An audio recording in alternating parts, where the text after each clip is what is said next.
Hi everyone, this is Phil Travis, and here we are, EOU, History 445, Postwar Europe.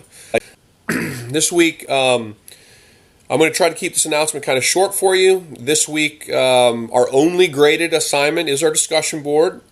Remember, for full credit on the discussion board, make sure you either post or reply no later than Thursday. Make sure you have at least one post, two replies over 2 separate days, starting no later than Thursday. Also, don't forget, I'll give you a factoid at the end of this announcement, and you can email me that factoid no later than by Wednesday at midnight, and I will add an additional point to one of your test scores at the end of the term if you haven't already been doing the extra credit. This week we're reading from Jute, chapter 17, 18, and 19, and it's a pretty significant chunk of reading, but we're primarily going to focus in on two big developments. One, politically speaking, in Great Britain, the period of Margaret Thatcher's role as Prime Minister in Great Britain. So we're going to look at Thatcherism. What is Thatcherism? What were the ramifications of Margaret Thatcher's career as Prime Minister in Great Britain? What were the long-term ramifications for British politics for the next 20 years after Margaret Thatcher left her post as Prime Minister? And then we're also going to look at the dissolution of the Soviet Union, which is a primary topic of this week's presentation. My video lecture this week is on the dissolution of the Soviet Union. So we're going to look at Mikhail Gorbachev, and we're going to look at his efforts at reform in the Soviet Union, and why those reform efforts, don't actually work, at least in the way he intended. Of course, the reform efforts of Gorbachev, it leads to the utter collapse of the Soviet Union, and I'll leave it at that for now and let you get more information from my video lecture this week and also the reading. But we see under the leadership of Mikhail Gorbachev, we see some real robust efforts at reforming the Soviet Union, but that despite his intentions to be a reformer, Gorbachev's reforms lead to the complete dissolution of the Soviet Empire. So we're going to be looking primarily at Thatcherism, Margaret Thatcher's period as Prime Minister in Great Britain, and Gorbachev's reform and the dissolution of the Soviet Union as a result of Gorbachev's reform efforts.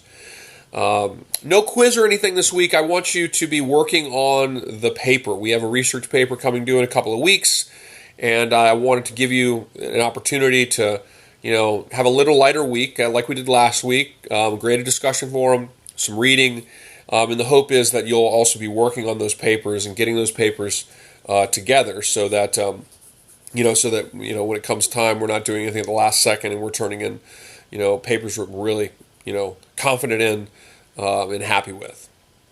Okay. The factoid for this week is this. During Gorbachev's period as Soviet premier, of course, the world experienced one of the worst nuclear disasters, and this, of course, was the meltdown at Chernobyl. Chernobyl was a nuclear facility located in Belarus, and what happened ultimately,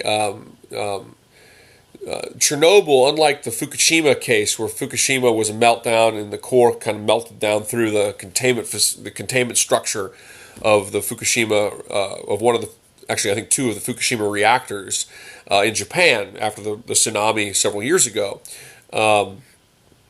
In Chernobyl, they were doing a test, and in the test they had a failure of the cooling system. And to make a long story short, it resulted in the containment, the reactor containment vessel exploding, and the Chernobyl nuclear catastrophe.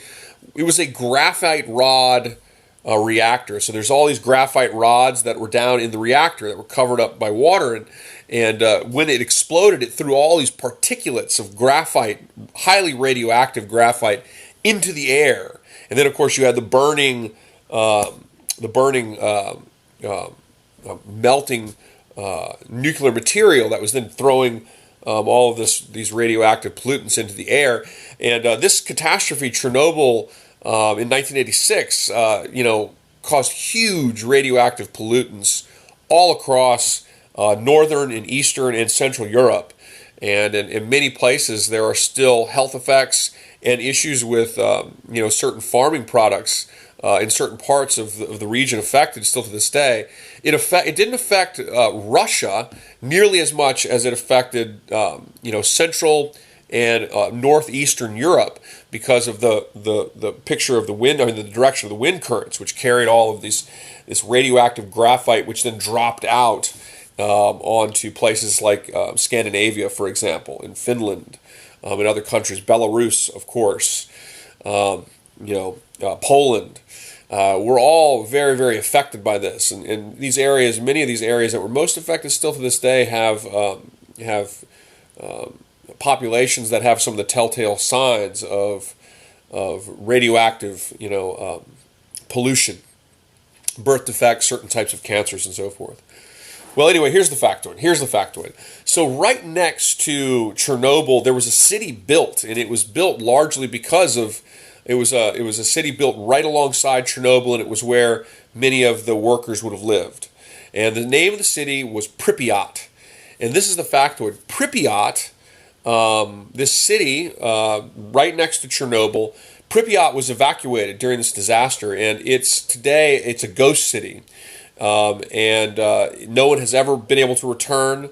It is a place that remains a hazardous radioactive zone, and it is basically a ghost city that signifies the ramifications of a very, very massive nuclear catastrophe and the potential dangers of what can happen in the event of a nuclear crisis going wrong.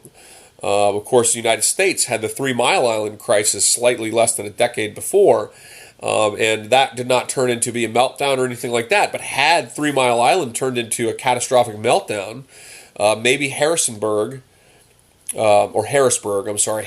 Pennsylvania, maybe today that's a ghost town like Pripyat. And so Pripyat today is a ghost town, and it's a ghost city. Many of the things are left there just as they were when people left in 1986 when they were evacuated, and it sort of symbolizes what can really happen when a nuclear crisis goes wrong, and an area becomes polluted with radioactive poison for the long term. It will take a long, long time before this area is a place where people can safely live again. So that's the factoid. I guess this announcement is actually not that short. I tried. I guess I have a lot to say. You guys are probably used to that now. Anyway, let's have a great week, and let me know if you have any questions. Work on those research papers. Let's have a fun discussion. We've been doing really good in this class, so let's keep it up.